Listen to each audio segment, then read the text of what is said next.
அஸ்ஸலாமு அலைக்கும், welcome to சாசாஸ் kitchen. இன்றைக்கி நம்ம ஒரு ஸ்வீட் தான் பார்க்க போகிறோம். 2 லேயராக இருக்குது பாருங்கள். இது செய்கிறது ரொம்ப கஷ்டம்லாம் கிடையாதுங்க. ரொம்ப ஈஸி தான். எல்லாத்துக்கும் தெரிஞ்ச ஸ்வீட் தான். ஆனால் கொஞ்சம் வித்தியாசமான டேஸ்ட்டில் நம்ம பண்ணியிருக்கோம். ரவையும் தேங்காய் வச்சு நான் பண்ணியிருக்கேங்க. இந்த மாதிரி கண்டிப்பாக ட்ரை பண்ணி பாருங்கள். கொஞ்சம் டிஃப்ரெண்ட்டான டேஸ்ட்டில் இருக்கும். நமக்கு தெரிஞ்ச ஸ்வீட் தான், ஆனால் இந்த மாதிரி சாப்பிடும்போது அதோட டேஸ்ட்டே வித்தியாசமாக இருக்குங்க. கண்டிப்பாக நீங்கள் ட்ரை பண்ணி பாருங்கள். இப்போ வாங்க எப்படி பண்ணலான்னு பார்க்கலாம். அடுப்பில் ஒரு பேன் வச்சுருக்கேங்க. இதில் 1 ஸ்பூன் அளவுக்கு நெய் சேர்த்துக்கலாம். நெய் சேர்த்தாச்சு. நெய்யும் கொஞ்சம் உருகிருச்சு. இப்போது இதில் நான் கொஞ்சம் முந்திரியும் பாதாமையும் கட் பண்ணி வச்சுருக்கேன். அதை நம்ம சேர்த்து வறுத்துக்கலாம். நீங்கள் திராட்சை கூட எடுத்துக்கலாங்க. இது நல்லா வறுபடட்டும், அதுக்கப்புறம் பார்க்கலாம். இந்த நட்ஸ் உங்களோட விருப்பம்தாங்க. நல்லா வறுபட்டுருச்சு. இது தனியாக எடுத்து வச்சிடலாம் நம்ம. இதுக்கப்புறம் ஒரு கடாய் வச்சுருக்கேன் அடுப்பில். இதில் 200 கிராம் அளவுக்கு வெல்லம் இருக்கு இல்லையா, அதை நம்ம எடுத்துக்கலாம். இதில் கொஞ்சமாக தண்ணி சேர்த்துக்கலாம். இது கரையட்டும். ஒரு 1/2 கப் அளவுக்கு நான் தண்ணி சேர்த்துருக்கேங்க. இந்த வெல்லம் கரையட்டும். இதில் மண்ணெல்லாம் இருக்கும் இல்லையா, நான் வடிகட்டணும். இப்போ கரைஞ்சிருச்சு, நான் வடிகட்டிடலாம். வடிகட்டி இதில் சேர்த்துடலாம். சேர்த்தாச்சு. இதில் நல்லா கொதி வரணும். நம்ம வெயிட் பண்ணலாங்க. நல்லா கொதிக்கணும். அதுக்கப்புறம் நம்ம தேங்காய் சேர்க்கணும். நான் இன்றைக்கி 1 கப் அளவுக்கு ஃப்ரெஷ்ஷான தேங்காவை துருவி எடுத்துருக்கேங்க. அதான் நம்ம சேர்க்க போகிறோம். நல்லா கொதி வந்துருச்சு. இப்போ 1 கப் அளவுக்கு நம்ம தேங்காவை துருவி வச்சுருக்கோம். அதை நம்ம சேர்த்துடலாம். நல்லா பொடியாக துருவிருக்கேங்க. நல்லா கலந்து விடலாம். நல்லா கலந்து விட்டாச்சு. இப்போ இதில் கொஞ்சமாக ஏலக்காய் தூள் சேர்த்துக்கலாம். இதையும் சேர்த்து நல்லா கலந்து நல்லா திக்காகணும். இப்போ நான் வறுத்து வச்சுருந்தோம்ல, அதில் கொஞ்சம் மட்டும் இதில் சேர்த்துடலாம். மிச்சம் இருக்குது. நல்லா திக்காகி வரட்டும். நல்லா திக்காக வந்துருச்சு பாருங்கள். இன்னும் கொஞ்ச நேரம் அடுப்பில் இருக்கட்டும். இங்கே பாருங்கள், நல்லா திக்காகிடுச்சு. ஒரு லேயர் நமக்கு ரெடி ஆயிடுச்சுங்க. இது தனியாக இருக்கட்டும். இன்னொரு பாத்திரம் அடுப்பில் வச்சுக்கலாம். இன்னொரு கடாய் அடுப்பில் வச்சுருக்கேங்க. இதில் 1 ஸ்பூன் அளவுக்கு நெய் சேர்த்துக்கலாம். நம்ம நெய் சேர்த்தாச்சு. இதில் 1 கப் அளவுக்கு ரவை எடுத்துருக்கேங்க. நீங்கள் வறுத்த ரவை வறுக்காத ரவை எது வேணால் நீங்கள் எடுத்துக்கலாம். இப்போ வறுக்க தான் போகிறோம். சிம்லேயே வச்சு நல்லா வறுத்துக்கோங்க. கலர் எதுவும் சேஞ்ச் ஆக வேண்டாம். நல்லா வாசம் வரைக்கும் நல்லா வறுத்துக்கலாம். நல்லா வறுபட்டுச்சு.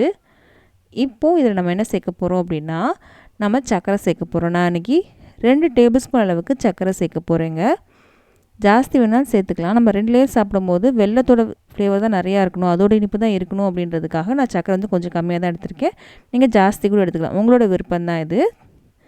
சர்க்கரை சேர்த்துருக்கேன். இதுக்கப்புறம் கொஞ்சமாக ஏலக்காய் தூள் இதையும் நான் சேர்த்துருக்கேங்க. சர்க்கரை சேர்த்து ஒரு நிமிஷம் வரைக்கும் நல்லா வறுத்துடலாம். நீங்கள் நினைக்கலாம் ரவை கேசரி தானே பண்ணுறோம் அப்படின்னு. ஆமாங்க, ரவை கேசரி தான் பண்ணுறோம். ஆனால் சர்க்கரை இவ்வளோ கம்மியாக சேர்க்க மாட்டோம். நம்ம ஜாஸ்தி சேர்ப்போம். ஆனால் இதில் சர்க்கரை ரொம்ப கம்மியாக தான் சேர்ப்போம். நம்ம தேங்காவோட வாசமும் அதே சமயத்தில் வெல்லத்தோட இனிப்பு தான் நமக்கு தெரியணும். அதனால தான் நம்ம இதில் கம்மியாக சேர்க்குறோம். நல்லா வறுபட்டுருச்சு. இப்போது இதுக்கு 1/2 கப் அளவுக்கு தண்ணி சேர்த்தா போதும். நம்ம கேசரிக்கு 3 பங்கு சேர்ப்போம் இல்லையா, அந்த மாதிரி சேர்க்காமல் அதில் பாதி சேர்த்தா போதும். 1 கப் ரவைக்கு 1/2 கப் அளவுக்கு தண்ணி சேர்த்தா போதுங்க.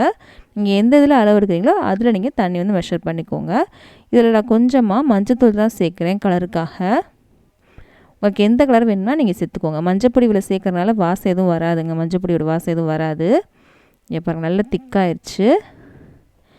இப்போது நம்ம மிச்சம் வச்சுருந்தோம் இல்லையா நட்ஸ் எல்லாம், அது இதில் சேர்த்துடலாம். மஞ்சப்பொடி சேர்த்துருக்கனால மஞ்சப்பொடியோட டேஸ்ட்லாம் வராதுங்க. அதோட கலர் மட்டும் தான் வரும். நெய்லாம் நம்ம சேர்த்துருக்கோம், ஏலக்காய் தூள்லாம் சேர்க்குறோம் இல்லையா, அதனால் மஞ்சப்பொடியோட டேஸ்ட் எதுவுமே வராது. இப்போ நம்ம மிச்சம் இந்த நட்ஸ் எல்லாத்தையும் சேர்த்துட்டு நல்லா கலந்து விடுறேன். நல்லா திக்காயிட்டு வரட்டும். நமக்கு செகண்ட் லேயரும் ரெடி ஆயிடுச்சு. அவ்வளோதாங்க, நமக்கு 2 லேயருமே ரெடி ஆயிடுச்சு.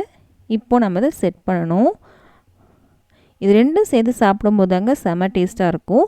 இதில் ரொம்ப சக்கரை கம்மியாக தான் சேர்த்துருக்கோம். இப்போ ரெண்டையும் தனித்தனி பவுலுக்கு மாற்றி வச்சுருக்கேன். ஒரு சின்ன பவுல் எடுத்திருக்கேன்.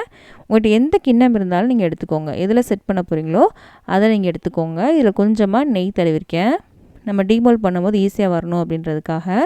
நான் ஃபஸ்ட்டு நம்ம தேங்காய் லேயரை வச்சிடலாம்.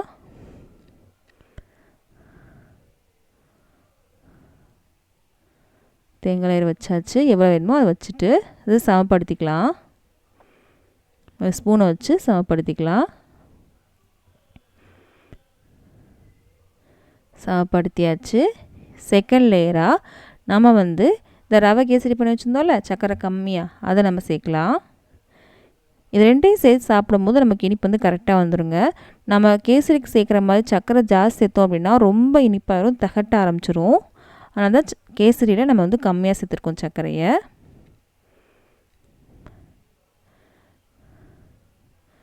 சேர்த்தாச்சு. எவ்வளோ வேணுமோ அதை சேர்த்துட்டு நம்ம அதை சமப்படுத்திக்கலாம். எல்லாருக்கும் தெரிஞ்ச ஸ்வீட் தான், ஆனால் இந்த மாதிரி சாப்பிடும்போது செம்ம டேஸ்ட்டாக இருக்குங்க. கண்டிப்பாக ட்ரை பண்ணி பாருங்கள். எல்லாமே வீட்டில் இருக்க பொருட்கள் தான்.